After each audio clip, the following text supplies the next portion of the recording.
प्यारे दोस्तों, डरावनी कहानियों के पिटारे से एक और डरावनी कहानी आप सभी के सामने है।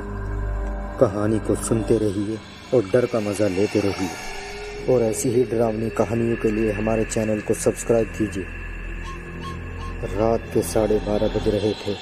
एक सुनसान पतला सा रास्ता जो कि कब्रिस्तान की तरफ जा रहा था, उस पर एक नई नवेली सुहाग की चहलकदमी हो रही थी। उसके चेहरे पर डर साफ साफ नजर आ रहा था।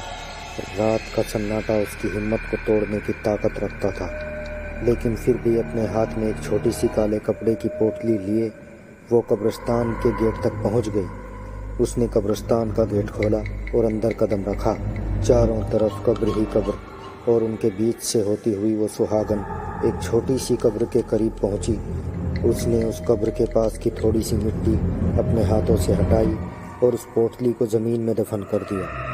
उसके बाद वो इतनी तेज़ी से वहाँ से निकल गई जैसे कि उसके पैरों में पंख लग गए। उसके कुछ देर बाद ही लाल लहंगा चुनरी पहने, अपने चेहरे को घूंघट से छिपाए, हाथ में लालटेन लिए एक दूसरी औरत वहाँ पहुँची। उसने उस पोटली को वापस ज़मीन से निकाला और फिर लालटेन उस पर दे मारा।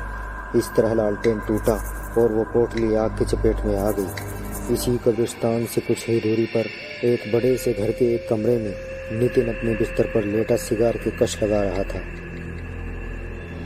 दरवाज़ा खुला और वो सुहागन अंदर दाखिल हुई। अनुष्का, आ गई तुम?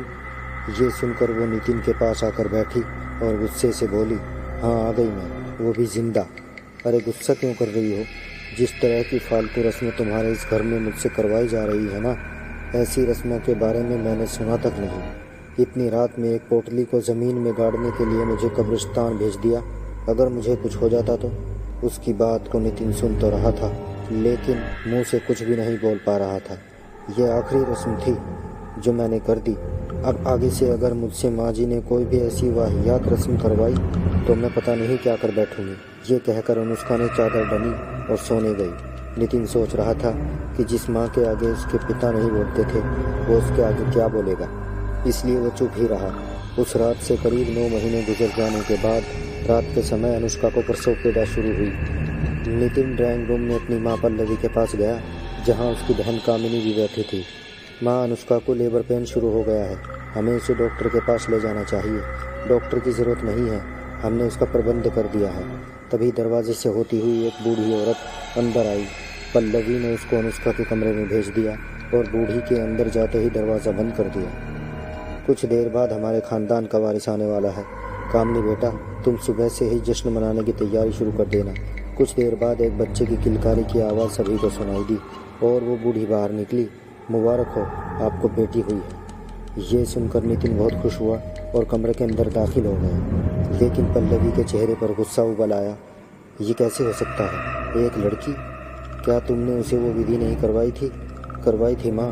भाभी के पेट पर से मैंने अपने हाथों से वो पोटली पूरे 9 बार घुमाई थी और उनको कब्रिस्तान भी भेजा था।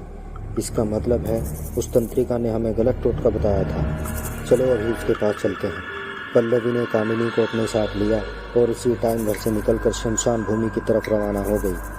कामिनी को इस समय डर तो बहुत लग रहा था, लेकिन अपनी माँ के गुस्से के आगे वो कुछ नहीं बोल पा रही थी। अचानक उसको पायलों की आवाज़ सुनाई दी और दोनों ने पलटकर पीछे देखा। उनसे काफ़ी पीछे वही लालटेन वाली औरत उनको नजर आई। माँ, ये कौन है? होगी कोई पागल, तुम पीछे मत देखो, आगे बढ़ो। वो दोनों फिर से आगे बढ़ने लगी। कुछ कदम चलने के बाद उन दोनों की सांसें और कदम दोनों रुक गए। उन्होंने देखा कि जो लालटेन वाली औरत उनके बहुत पीछे थी, अब वही उनसे 10 कदम आगे खड़ी नजर आ रही थी।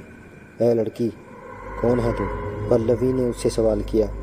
उसने धीरे से अपना लालटेन चेहरे के करीब लाकर उन दोनों को अपना चेहरा दिखाया, जिसे देखकर पल्लवी और कामिनी दोनों का दिल दहल उठा। दोनों चीखती चिल्लाती हुई अपने घर की तरफ वापस भागने लगी। वो सीधा अपने कमरे में आकर रुकी और लंबी लंबी सांसें लेने लगी। मम्मी, वो औरत कौन थी? कितना भयानक चेहरा था उसका। वो कौन थी? इस बात से ज़्यादा मुझे चिंता इस बात की है कि अनुष्का ने जिंदा लड़की कैसे पैदा की। उस तंत्रिका ने कहा था कि अनुष्का के पेट पर से उस पोटली को 9 बार घुमाकर अनुष्का के हाथों ही कब्रिस्तान में गड़वाना है। उसके बाद अगर अनुष्का के पेट में लड़की हुई तो वो पैदा होने से पहले ही मर जाएगी और लड़का हुआ तो ही वो सही सलामत पैदा होगा। इसका मतलब है कि उस तंत्रिका ने हमें बेवकूफ़ बनाया है। कोई बात नहीं, अगर वो टोटका काम नहीं आया तो हम खुद उस नवजात बच्ची को ख़त्म कर देंगे। इस इरादे के साथ पल्लवी ने कामिनी के साथ मिलकर एक प्लान बनाया। अगली सुबह अनुष्का और नितिन अपने कमरे में अपनी नवजात बच्ची के साथ खेल रहे थे। तभी पल्लवी वहाँ आई। प्रणाम माँ जी, आपने तो अपनी पोती की शक्ल तक नहीं देखी। देखिए ये कितनी प्यारी है, इसका नाम हमने पिंकी रखा है। ये सुनकर पल्लवी ने एक बार उस बच्ची की तरफ देखा और बोली, बहू, मोहनपुरी गांव में हमारी पुश्तैनी हवेली है और हमारी कुलदेवी का मंदिर भी है। अब तुम माँ बन गई हो, समय आ गया है कि हम सब वहाँ जाकर कुलदेवी की पूजा करें और कुछ दिन वहाँ रहें। जी माँ जी, जैसा आप कहें। घर के सभी मेंबर उसी दिन कार से मोहनपुरी गांव की तरफ रवाना हो गए। पल्लवी पल पल अनुष्का की गोद में सो रही उस प्यारी सी बच्ची को कोस रही थी। कुछ घंटों बाद शाम के 7 बज चुके थे। उनको एक ढाबा नजर आया तो पल्लवी ने नितिन से कहकर गाड़ी उस ढाबे पर रुकवा दी। चलो यहाँ सब खाना खा लेते हैं, थोड़ी देर यहाँ रुककर आगे बढ़ेंगे। ये सुनकर सभी लोग गाड़ी से उतरे। एक पुराना सा ढाबा जहाँ टेबल की जगह कई चारपाई बिछी थी। पल्लवी ने कामिनी को इशारा किया, जिसे समझकर वो अनुष्का के पास गई। लाइए भाभी, जब तक आप खाना खाती हैं मैं पिंकी को संभाल लेती हूँ। अरे नहीं कामिनी, मैं एडजस्ट कर लूँगी। कामिनी ठीक कह रही है अनुष्का, कम से कम खाना तो आराम से खाओ। चलो पिंकी को कामिनी को दे दो। ये सुनकर अनुष्का ने पिंकी कामिनी को थमा दी। कामिनी भी उसके साथ खेलने लगी और उसको लेकर टहलने लगी। कामिनी, वहाँ कहाँ जा रही हो? अरे भाभी मैं यहीं हूँ, आप फिक्र मत करो, मैं बस पिंकी को थोड़ा घुमा लाती हूँ। अनुष्का तुम खाने पर ध्यान दो ना, वो उसकी बहुत संभाल लेगी। अब अनुष्का और नितिन खाना खाने में लग गए। कामिनी पिंकी को ढाबे के पीछे वाले जंगल में ले गई, जहाँ से भेड़ियों की आवाज़ें भी सुनाई दे रही थी। अरे बाप रे, यहाँ तो जंगली जानवर काफ़ी ज़्यादा महसूस हो रहे हैं। वहाँ कह दूँगी पिंकी को एक भेड़िया खींच कर ले गया। ये कहकर कामिनी ने पिंकी को ज़मीन पर रख दिया और फिर बोली, पिंकी बेटा तुम यहीं आराम से लेटो, थोड़ी देर बाद भेड़ अंकल तुमको लेने आने वाले हैं। ये कहकर वो पीछे मुड़ी। तभी उसको सामने वही लालटेन वाली औरत नजर आई, जिसे देखकर कामिनी की रूह कांप उठी। उसको समझ नहीं आया कि वो क्या करे। डरते डरते उसने जैसे ही पीछे कदम लिया, उसका पैर मुड़ा और वो ज़मीन पर गिर गई।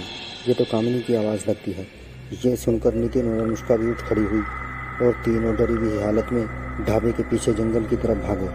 कामिनी के हाथ में पिंकी भी है, पता नहीं क्या हुआ होगा उसको। वो उसको आवाज़ लगाते लेकिन सामने से कोई जवाब नहीं मिल रहा था। तभी कुछ दूरी पर ज़मीन पर उन सभी को पिंकी पड़ी हुई नजर आई। पिंकी मेरी बच्ची। अनुष्का ने पिंकी को गोद में उठाकर प्यार किया और अगले ही पल पल्लवी चिल्ला उठी, कामिनी नहीं। सामने कामिनी की लाश पड़ी थी, उसके जिस्म से उसका सर और एक हाथ गायब था। यह खौफनाक मंजर देखकर सभी का दिल दहल उठा। मेरी बच्ची कामिनी। पल्लवी कामिनी की लाश के साथ बैठकर रोने लगी। अनुष्का और नितिन की आंखों में भी आंसू बह रहे थे और उनसे कुछ ही दूरी पर वही लालटेन वाली औरत खड़ी होकर ये सब कुछ देख रही थी कि मौत से पल्लवी की बुद्धि मानो भ्रष्ट हो गई थी और उसके दिल से यही आवाज़ आ रही थी, इस मनहूस लड़की की वजह से ही मेरी बेटी की जान गई है। मैं अब इसको खुद अपने हाथों से ख़त्म करूँगी। उन लोगों ने कामिनी के शरीर को मोहनपुरी ले जाकर उसका अंतिम संस्कार कर दिया और फिर वहीं पर अपनी पुश्तैनी हवेली में रहने लगे। अभी कुछ ही दिन गुजरने के बाद पल्लवी ने फिर से अपने काम को अंजाम देने के बारे में सोचा। उस रात पल्लवी ने बड़ी बेसब्री के साथ आधी रात होने का इंतज़ार किया और करीब 10 बजे वो दबे पाँव अनुष्का के कमरे में गई। अनुष्का और नितिन दोनों ही बेखबर सो रहे थे। उसने पिंकी को पालने से उठाया और फिर हवेली से निकल गई।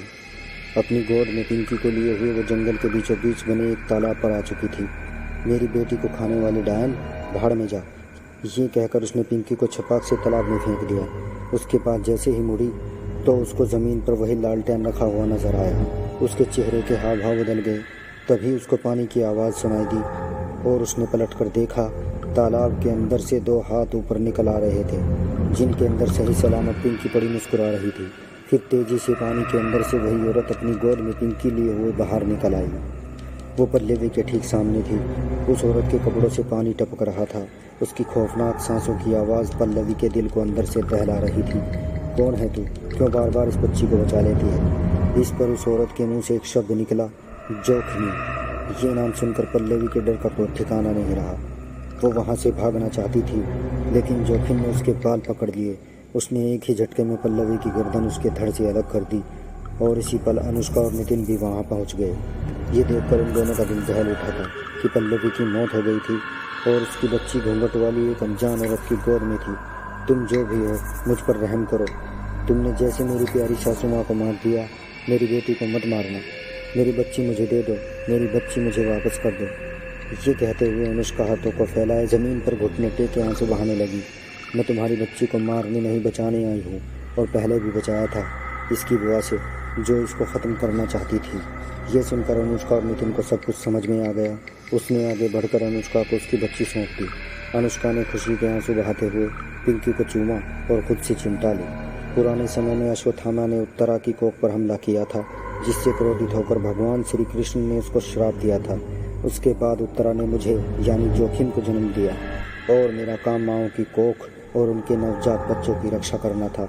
इस तरह जब भी किसी माँ की कोख या उसके नवजात बच्चे को कोई अश्वत्थामा की तरह ख़त्म करने की कोशिश करेगा, तो जोखिम यानी मैं वापस आऊँगी उस बच्चे को बचाने के लिए। ये सुनकर अनुष्का और नितिन उसको हैरानी से घूरते रह गए, और जोखन धुएं की तरह हवा में गायब हो गई। दोनों ने अपनी बच्ची को खूब प्यार किया और सामने रखे हुए उस लालटेन को देखने लगे, जो अभी भी मध्यम रोशनी के साथ जल रही थी।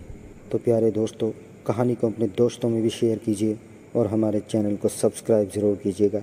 बहुत बहुत शुक्रिया।